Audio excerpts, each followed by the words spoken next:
புல்லு கட்டு தூக்கிக்கிட்டு போற பொம்பள ஒரு 2 நாளா என்ன நீ எட்டி பார்க்கல புல்லு கட்டு தூக்கிக்கிட்டு போற பொம்பள ஒரு 2 நாளா என்ன நீ எட்டி பார்க்கல அட காத்துக்கிட்டு நிக்கிறண்டி தென்னந்தோப்புல என்ன கண்டுக்காம போறைய நீ அந்த வாக்கல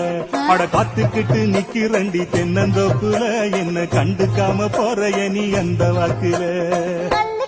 நோக்கத்துல வந்த மாப்புள்ள இப்ப சுத்தி சுத்தி ஆடிரு